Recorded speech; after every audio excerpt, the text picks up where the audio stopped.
Hello, hello. Good day, good day, good day. Present, lunatic. Present. Bang. Good day to you, lunatic. The civic education thing you made is really fucking amazing. That was so cool, or is so cool. We're gonna show some of that off. Um, yeah, this is wild. This stuff. Wild, wild, wild. Welcome everybody. Yeah, no, so good. It's so cool. And what you shared about like how this is enabling you to do this is really really amazing. So very inspiring. Very inspiring. All right, what's going on? Is the hair okay? I'm so worried about my hair. Is everything okay? Oh. I now have GPTs on my iPhone. They've been going in and out for me on the mobile app. Let me see if they're on the iPad right now. New. Yeah, they're here. They're here on my iPad too. Yeah, it's really frustrating because sometimes I'll click on someone's GPT and it'll take me like on my phone. It'll take me to the app, and then if the app doesn't have them installed, it's not good. But it looks like I got them. It looks like we made it. All right, everybody. Welcome, welcome, welcome. Do me a favor, share the live if you would. I made a screenwriting GPT. Very cool, Christopher Ramsey. That's friggin' awesome. ChatGPT teach is good. That's solid. Encourage more viewers to share. Awesome.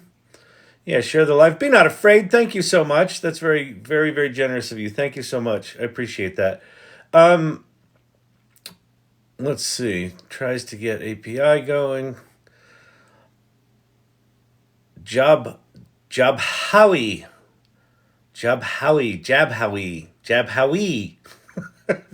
Steve-O! What's shaking, bacon? What's going down?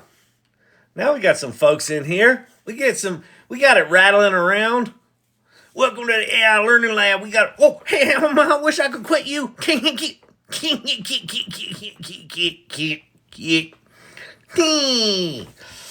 right. It's going to be good. It's going to be good. Everybody's like, why is Tom Arnold acting so weird? I didn't know he was a comedian. Is he funny? I didn't know he was funny. What's he doing with AI? Did he buy an AI company with his Roseanne money? What's happening with Tom Arnold?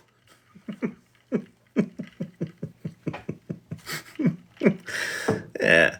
Folks, if you don't know, my name's Kyle Shannon. I'm an entrepreneur and AI community builder and a Tom Arnold impersonator.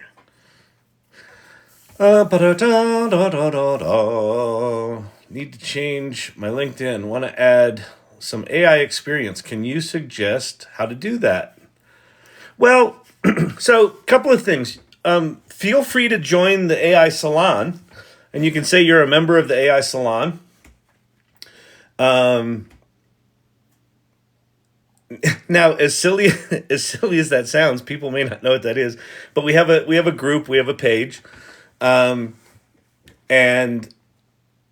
a number of members within the group volunteered to be organizers in there, put that on their LinkedIn profile. I mean, I would say, get anything you can on your LinkedIn profile. No one checks that shit. No one really cares. So just put stuff on there if it's relevant and you're connected to it. And then I think more important than what's in your profile is start posting on LinkedIn. Here's what I'm learning. Here's what I'm doing. Here's what I built.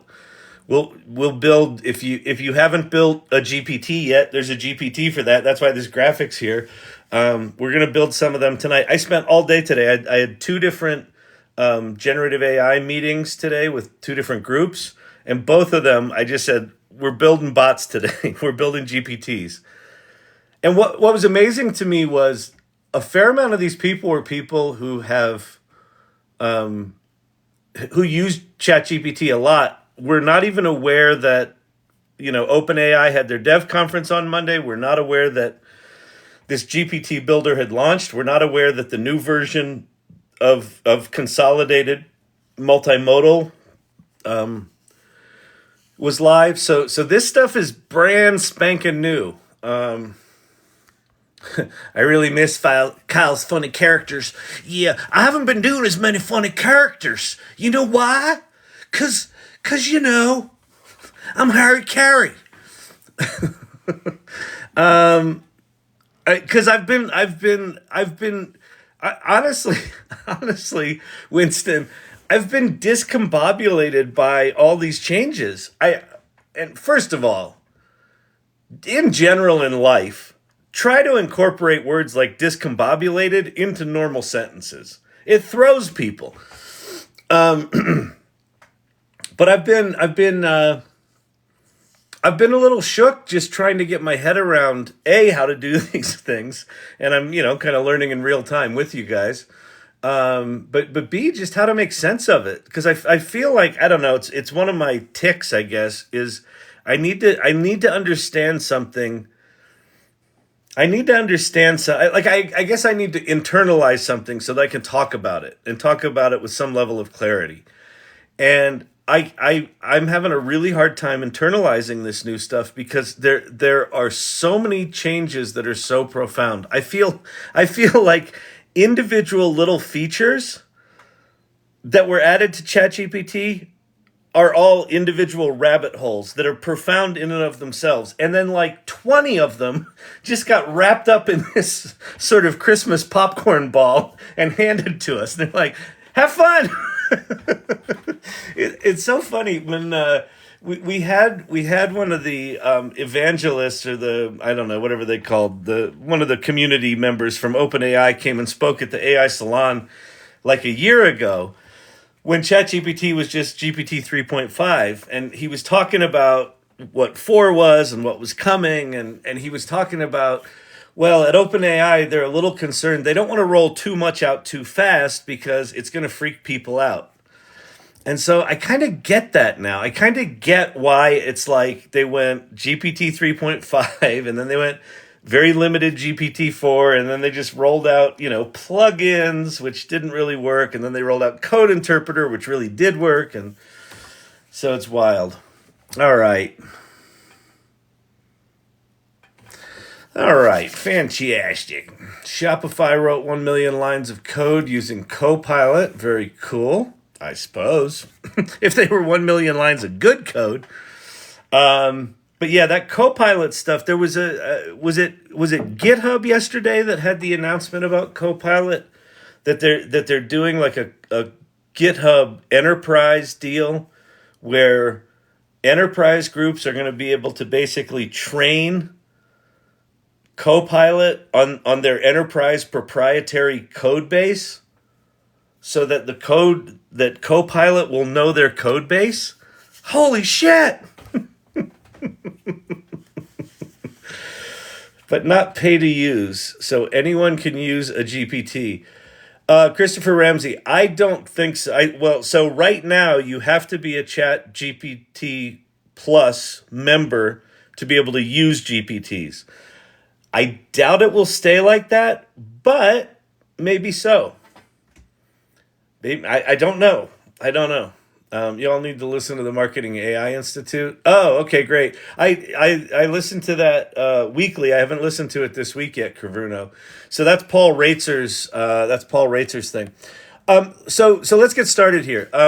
Welcome everybody. My name's Kyle Shannon. Happy Friday night. This is the AI Learning Lab. I'm an entrepreneur and founder and CEO of a company called Storyvine. It's an 11-and-a-half-year-old video storytelling company that oddly enough doesn't use a lot of AI to do all of our automated video editing, but now we're rolling a bunch of AI into it. I was also an entrepreneur in the early days of the World Wide Web. I was a founder of agency.com back in the olden timey days, 1994, and built a lot of the early websites for the Fortune 500 and things like that. And I bring that up because what's happening right now with generative AI and ChatGPT, we're like a year into this thing, and this past year has felt very, very familiar to me. It feels very much like 95, 94, 95, except a whole lot more intense and things are moving a whole lot faster, a whole lot faster. So anyway, that's that. Okay, if you are crispy, clean critter, brand new to chat to AI. If you're like, I don't know where to start, Kyle, where do I start? Hey, Kyle, I have a question for you. Where do I start? Which one's the best? Which one do you like? Kyle. Okay, if you're like a South Park episode, go to ChatGPT, chat.openai.com. Which, by the way, the new South Park that's got all the white collar workers standing outside Home Depot trying to get plumbing jobs is fucking hilarious. Well, it's in the tradition of South Park predicting the future. It's a little like it's gonna be fine. I gotta brush up on that plumbing skills.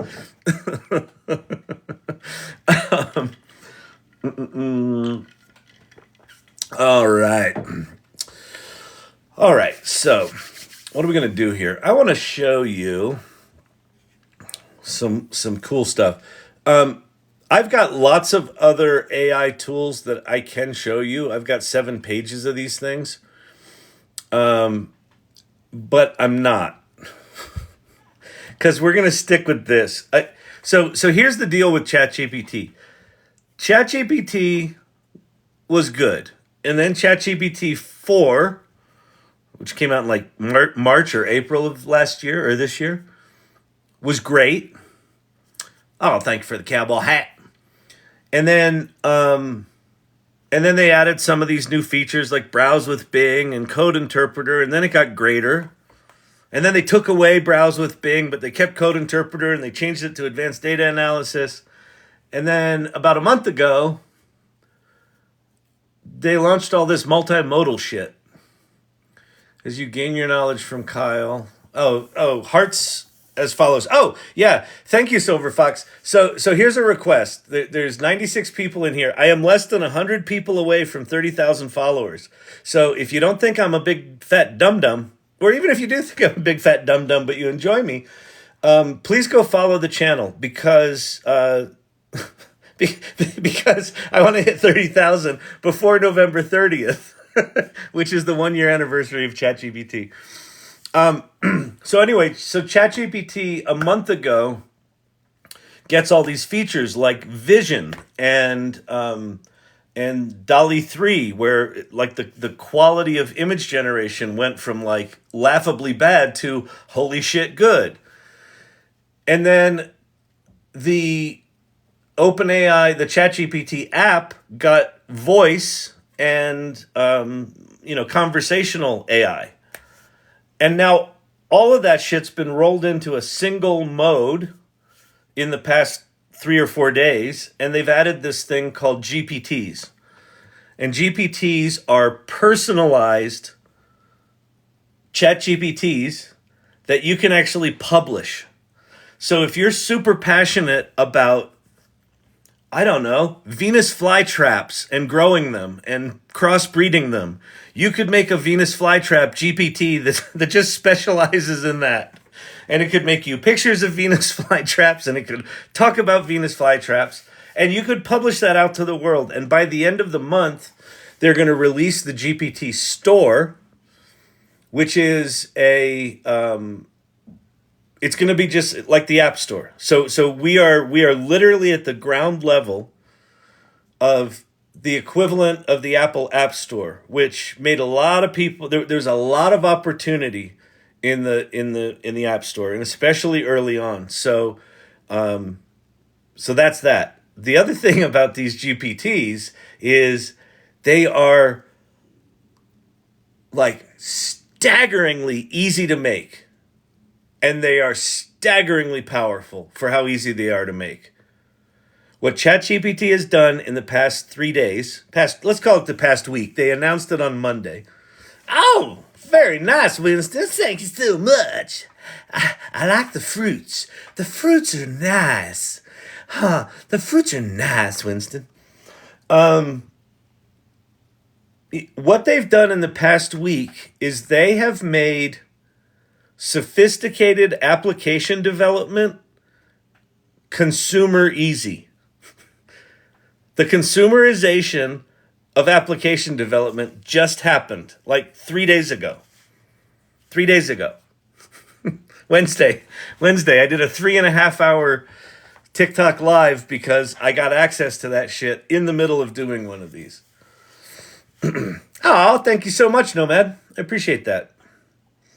I noticed they started tracking GPT usage in the dashboard now.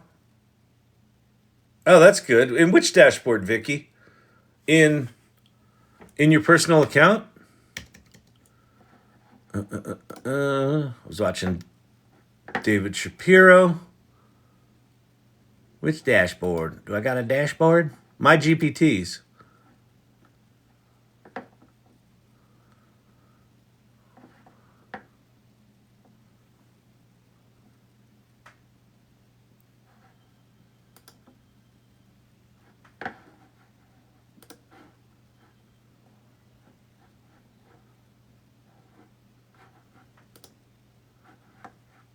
Huh. Yeah, I don't know. I don't know where that is. Explore. Oh, in Explore?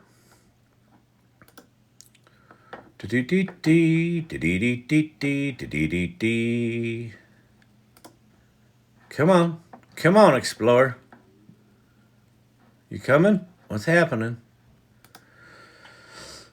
It ain't working.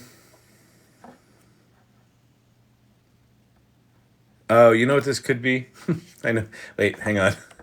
This is a Microsoft problem. This is Microsoft Edge. I just woke my machine up for more than like 3 hours, and Microsoft Edge has massive memory issues if you're a tab hoarder like I am. and I think Edge just crashed.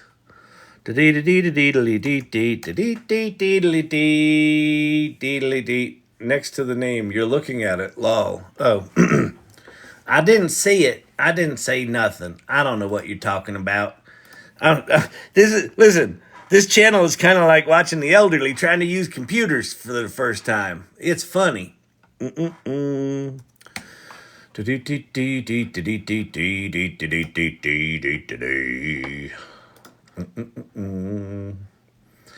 my god. I am okay. You know what AI needs to fucking solve? 17-factor authentication on every fucking website. Oh.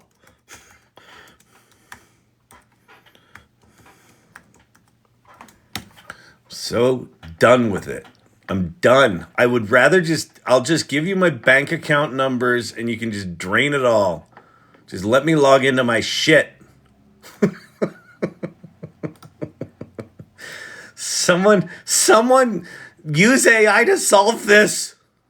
So watch, like I'm gonna put in one of my 38,000 passwords, and then I gotta click on my phone. I gotta leave here now to. So this is a lot faster than GPT-4 used to be. And so they just wrote a song. In a southern town where the sun beats down, where the skies are blue and the fields are brown, there's a secret recipe passed down through the years. It's all about peanuts, love, and a couple of beers. It's actually not bad. Southern fried peanuts, crunchy and sweet, dancing on my tongue with every beat. In the heat of the day or the cool of the night, they bring a little joy. They make everything right. So it can do that. What else can it do? You can say, make me a table comparing southern fried peanuts, boiled peanuts, and dry roasted nuts. Certainly, here's a table, boom, boom, boom, boom, and it'll make a table, and it'll just automatically compare shit. So if you're kind of new to the ChatGPT game and you haven't seen some of these what I call parlor tricks, although they're more than parlor tricks. I mean they demo very well, but these are incredibly powerful things. What I can also do is I could say write me a program in C# that is a Angry Birds clone that you launch hedgehogs instead of birds, and you smash stacked turtles instead of bricks. It's quite an extensive project, far beyond the scope of this simple text response, but it will describe what it's going to make, and then it will write the code for you. Some version of it. And then, the nice thing about code, if you're curious about, well, does the code actually work? I heard that it hallucinates. Does it actually work? How do I get back to a GPT I was working on last night? Didn't save it. If you didn't save it, you might have lost it. I don't know. Kyle, guardrails, aka baby legal bumpers. Tell us about them. Okay, Hair Growth Geek. All right, so that's just GPT. Now, I talked about doing this. What did I call it? An Angry Birds game with hedgehogs and turtles. So now one of the things that ChatGPT has is it's got the ability to make images. So I could just say, hey, could you make me an example game design of my Angry Birds clone as described above?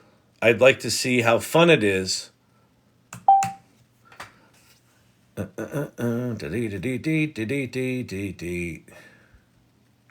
Wait. Oh. Sorry, I want you to create a mock-up of the main screen during gameplay. So let me stop that and tell it I want a picture. So now it's going to create images. So this can create images, and it'll create it quite quickly. So Hair Growth Geek asked about the guardrails. So when you're using ChatGPT, sometimes you'll ask it something that feels kind of reasonable, like make me an image of Tom Arnold. Oh, look, that's really good. That's really good, actually. Look, there's our hedgehog doing the shooting, and there's our stacked turtles. So listen, not for nothing. Can you show us Code Interpreter? Yeah, I'm going to show you that as well. You have a brain fart for a game idea, right? Historically, what would you need to do if you wanted to mock something up like this? You'd need to either go find clip art components. You'd need to have Photoshop skills. You'd need to have a friend that was really good at this stuff. And now, in whatever that was, 30 seconds, I've got at least some version of that. And I can just give it feedback and say, oh, I don't like this, I don't like that. I want the hedgehogs being shot, not the ones doing the shooting, whatever it might be. So anyway, that's cool. So the safety guardrails, so built into ChatGPT are safety guardrails. So they're protecting against things that they feel are potential threats. So anything where you're asking for something around violence, which could be, hey, I'm doing a horror film and I want a bloody murder scene. It's perfectly reasonable in the context of, doing storyboards for a horror film to have a bloody murder scene. But it will likely not do that. Now, you could say there's a scene of a person lying on the floor, and next to them is a round thing that looks like it's got hair on it, and there's red paint splattered everywhere. It will make that, right? So there's ways that you can kind of hack the safety guardrails, but just know that sometimes you'll just run into these safety guardrails. The other thing about the safety guardrails is sometimes in the context of a chat, it will go to create an image like the one I just asked for the Angry Birds thing. And it's writing its own prompt. So like it wrote the prompt to generate that screenshot. Sometimes you tell it to make an image, or it just goes to make an image and it says, oh, I'm sorry, I can't make that. The prompt defied our safety guidelines, or however it says it, our content policy. And what you can just say is, maybe you could try it again and write the prompt so it doesn't violate your content property, and sometimes it will. So anyway, that's that. I think this has been the longest week of my life. Oh my God. Let's build an app. Okay, let me show two other things, Jewel. Two other things? Yeah, two other things. Okay. So we've showed that it can do wacky shit. We've showed that it can make images. I'm going to also show you that it can see images. So let's see. What do we got here?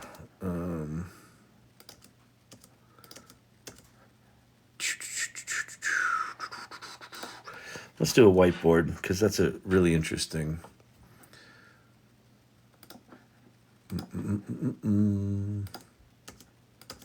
There we go. Okay. So I uploaded a picture of a whiteboard, and I'm literally just going to say, what is this? And by the way, if you're wondering how I'm talking to my computer and it's typing in, it's just a Mac accessibility thing. It's the F5 key has a little microphone on it. I think you need to enable it in settings. But then it goes into, is there any copyright problem with subjects and images? Not right now. If you're an enterprise customer, they just created a thing at OpenAI called Copyright Shield where they'll cover your legal costs if you face that. As end users, there's not a lot for us to worry about well, I don't think there's major risk about being sued for copyright infringement as an individual contributor. There might be issues with you getting a copyright for your work if that's something you want to do. So this appears to be a photograph of a whiteboard with notes for a UI design. The sketches seem to represent different screens. They mention a food court, one restaurant. It suggests the system could be for ordering food at airports food court. Other elements talk about currency and additional functionalities.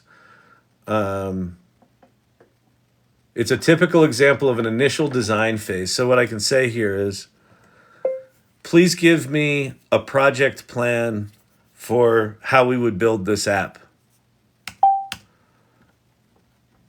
And it will. And then you can ask it, I could even ask it to generate an ad that we might see in an airport for this app, and it will do that. It can generate the code from this.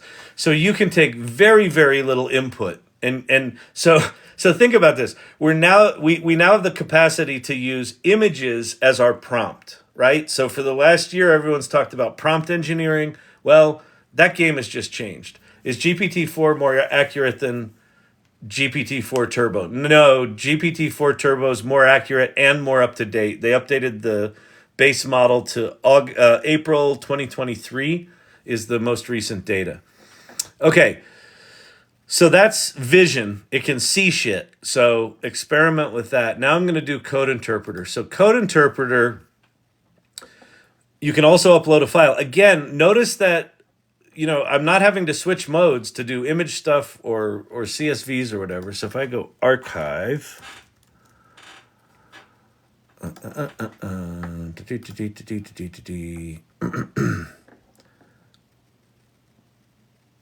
I do not know what's happening with.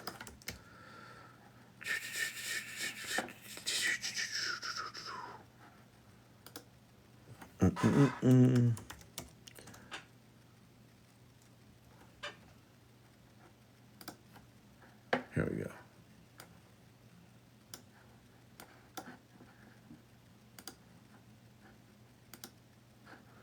Okay, so I'm going to grab a zip file of some CSV, and I'm going to drag that into ChatGPT. I don't know what's in the zip file. I know it's a CSV file, but I don't know what it is. So I'm just going to say to it, please open this zip file, look at the CSV, and tell me what the data is. And so it's going to go do that. Now, what's actually happening here, which, again, all this stuff is mind-blowing, but this one in particular, this is the functionality called Code Interpreter, where what it's doing is it's writing and executing its own Python code behind the scenes. So it creates a little container, like a little mini computer instance, and it's got access to Python libraries. And so when I ask it to unzip the file, it's writing the Python code to do that. And then once it looks inside and sees there's CSV files, it writes more Python code to go look at the first few rows. And let's see what it says. Still analyzing. What's left in the creative process if we just use AI? in art circles. AI is taboo. So Ashu, I listen. There is a lot of anger in art circles, mostly from people who haven't tried this yet. So every single time there's been a new technology that's come onto the scene, people are afraid of it and threatened by it. And so it's no different with this stuff. The artist that I know, let's see, why is this? Oh, here we go.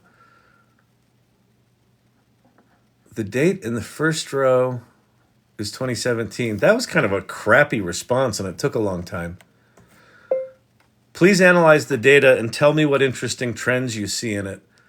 Period. What would be the most interesting data to visualize?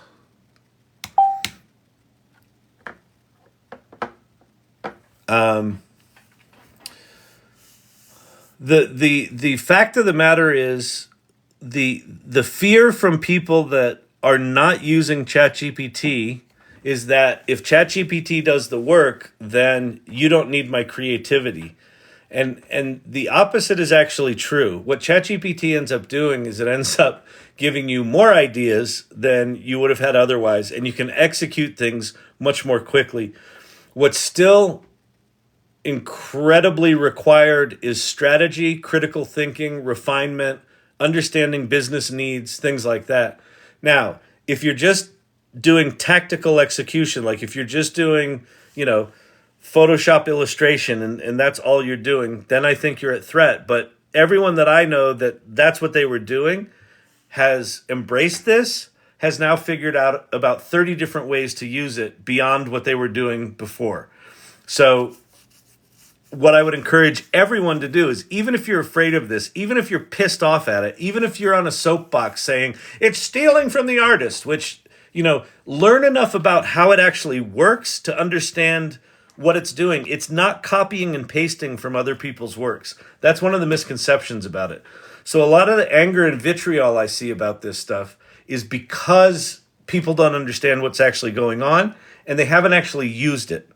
So this channel is about fucking try it. Go to chat.openai.com right now. Even if you're pissed off at this, even if you say, I'm never going to use it in my life. Because there's a lot of different ways that you can use this tool, right? You might use this tool to write emails to the account team to explain your creative work, right? So you might use it in a business process kind of thing. But if you never use it at all, you won't know that you can do that.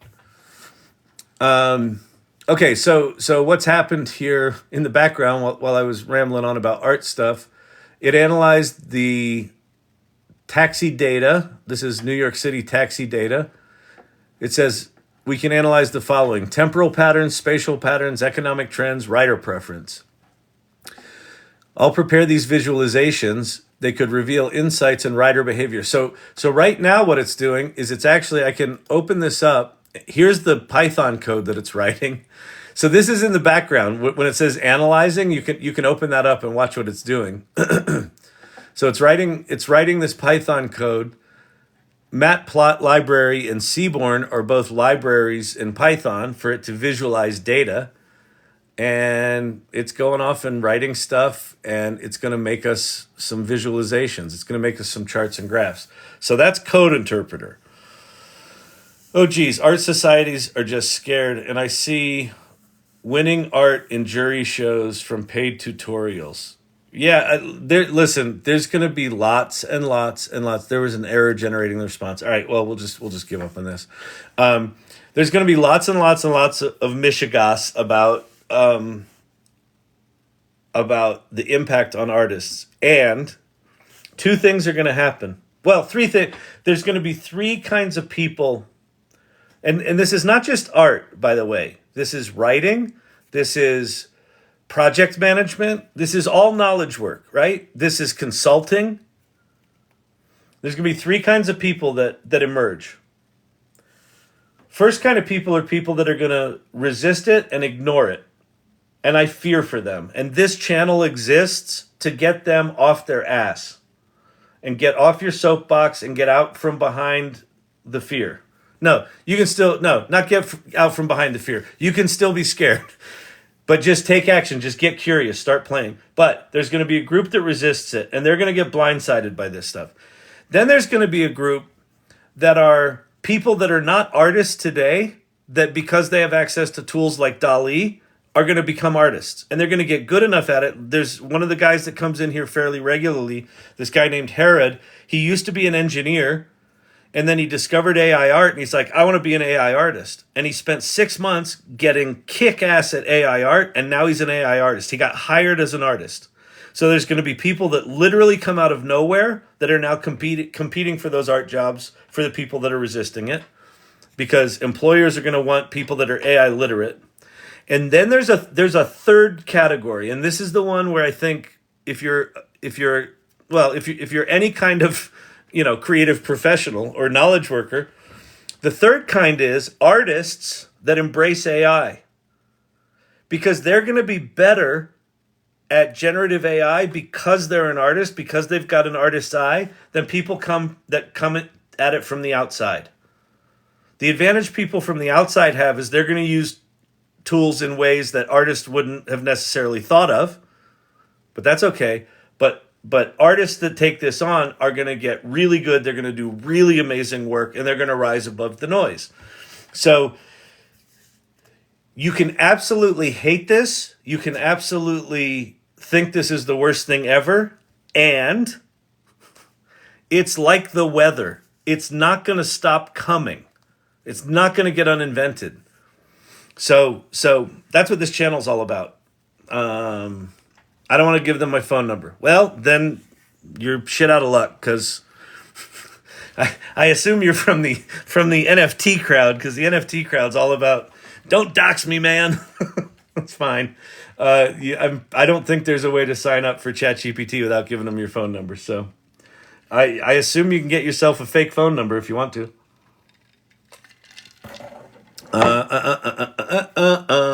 Okay, so let's go explore these ChatGPTs, these GPTs. So, what's a GPT? This is the very first GPT I ever made. Yay! I made this Wednesday night, live here on the live. I love this. Every day's a trip. Isn't it, Cam Catkin? Every day is just a fucking insanity. Oh my God. So Sin City Sipper is a Vegas bartender with a twist on the classics. So this took, if you were here Wednesday, this took me about 5 minutes to create. And so Sin City Sipper's drink of the night in the Irregulars channel. Oh, nice. Ooh, that's beautiful.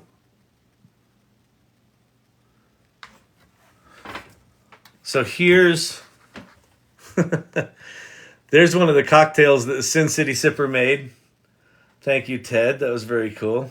That's very awesome. Super cool. So what I can do here is I can say, how do I make drinks? Question mark. And then the Sin City Sipper, it's been programmed. So one of the things we put in it is, if someone is new to mixology, give them more simple recipes. If they're more advanced, give them more advanced recipes. And then what it's also supposed to do is take classic cocktails and put some little twist on them, so it's a unique drink for that person.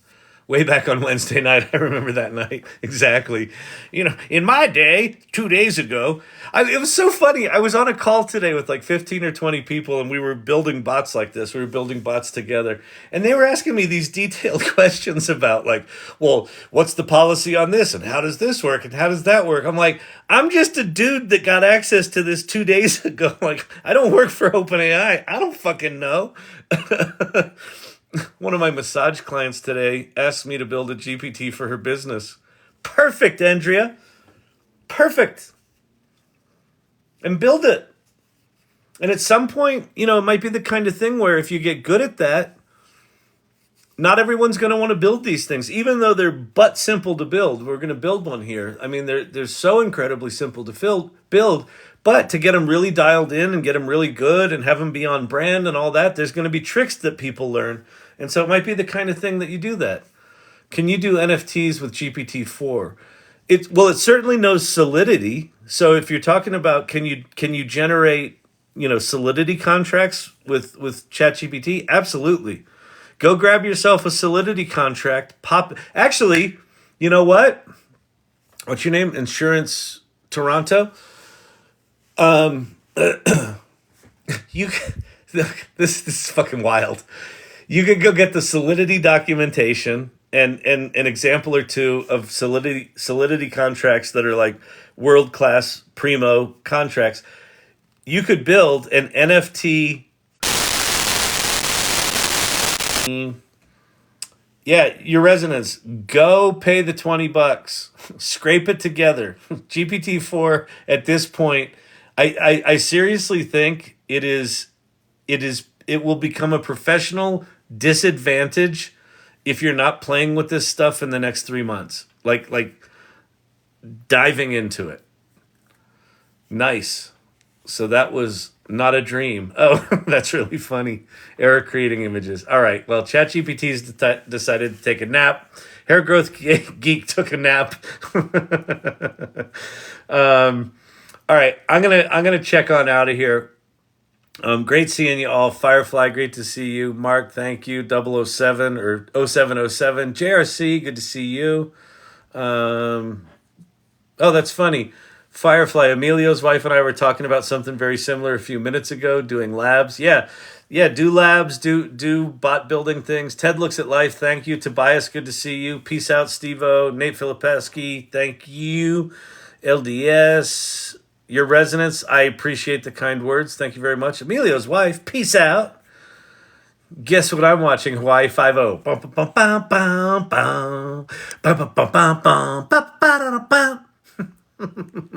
Andrea, thank you. Lunarstick, good to see you. Nice work, Lunarstick. You're killing it. I mean, keep kicking ass. Vicky, great to see you. Who else was in here? Ashu, thank you for hanging out, Ashu. Really, really good questions tonight. Thank you. Dr. J, good to see you. I think I got all the majors. Christopher Ramsey, you rock and roll. Appreciate it. All right. For the tardies like myself and irregulars, present turtles, llamas, hedgehogs. Peace out, everybody. I will see you tomorrow. The F1 race is not till next weekend. It sounds like Vegas is a shit show, and they haven't sold enough tickets. So if you want to go see an F1 race at a really shitty track, I think there's deals abound. I saw one was like $150 for like an all-inclusive thing with a shitty view of the track. So whatever. All right. Peace out, everyone.